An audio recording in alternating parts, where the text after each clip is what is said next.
ትንቢተ ኢሳይያስ ምዕራፍ 38 በዚያም ወራት ሕዝቅያስ ለሞት እስኪደርስ ታመመ።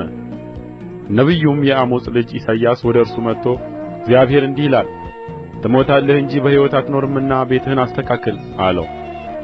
ሕዝቅያስም ፊቱን ወደ ግድግዳው መልሶ እንዲህ ሲል ወደ እግዚአብሔር ጸለየ።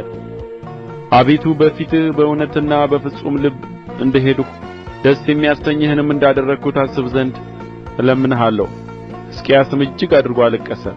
የእግዚአብሔርም ቃል ወደ ኢሳይያስ እንዲህ ሲል መጣ። ሂድ ሕዝቅያስን እንዲህ በለው፣ የአባትህ የዳዊት አምላክ እግዚአብሔር እንዲህ ይላል፣ ጸሎትህን ሰምቻለሁ፣ እንባህንም አይቻለሁ። እነሆ በዕድሜህ ላይ 15 ዓመት እጨምራለሁ። አንተና ይህችንም ከተማ ከአሦር ንጉሥ እጅ እታደጋለሁ። ይህችንም ከተማ እጋርዳታለሁ።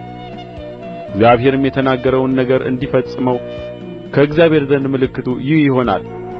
እነሆ በአካዝ የጥላ ስፍረ ሰዓት ላይ ከፀሐይ ጋር የወረደውን በደረጃዎች ያለውን ጥላ 10 ደረጃ ወደ ኋላው እንዲመለስ አደርጋለሁ።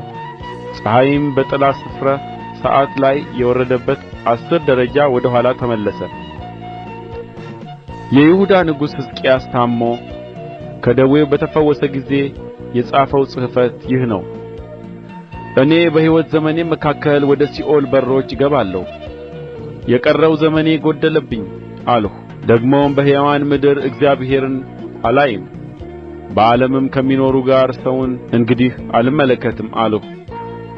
ማደሪያዬም ተነቀለች፣ እንደ እረኛ ድንኳንም ከእኔ ዘንድ ተወገደች። ሕይወቴንም እንደ ሸማኔ ጠቀለልሁ፣ እርሱም ከመጠቅለያው ይቈርጠኛል።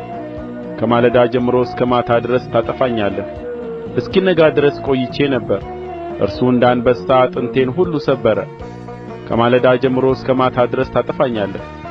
እንደ ጨረባና እንደ ሽመላ ተንጫጫሁ፣ እንደ ርግብም አጕረመረምሁ። ዐይኖቼ ወደ ላይ ከማየት ደከሙ። ጌታ ሆይ ተጨንቄአለሁና መከታ ሁነኝ። ምን እላለሁ? እርሱ ተናግሮኛል፣ እርሱ ራሱም ይህን አድርጎአል። በዘመኔ ሁሉ ስለ ነፍሴ ምሬት ቀስ ብዬ እሄዳለሁ። ጌታ ሆይ በዚህ ነገር ሰዎች በሕይወት ይኖራሉ፣ በዚህም ሁሉ የመንፈሴ ሕይወት ነው። አንተም ፈወስኸኝ፣ ወደ ሕይወትም መለስኸኝ። እነሆ ታላቅ ምሬት ለደኅንነቴ ሆነ። አንተም ነፍሴን ከጥፋት ጕድጓድ አዳንሃት፣ ኃጢአቴንም ሁሉ ወደ ኋላህ ጣልህ። ሲኦል አያመሰግንህምና ሞትም አያከብርህምና ወደ ጕድጓዱ የሚወርዱ እውነትህን ተስፋ አያደርጉም። እኔ ዛሬ እንደማደርግ ሕያዋን እነርሱ ያመሰግኑሃል። አባት ለልጆች እውነትህን ያስታውቃል፣ እግዚአብሔር ያድነኛል።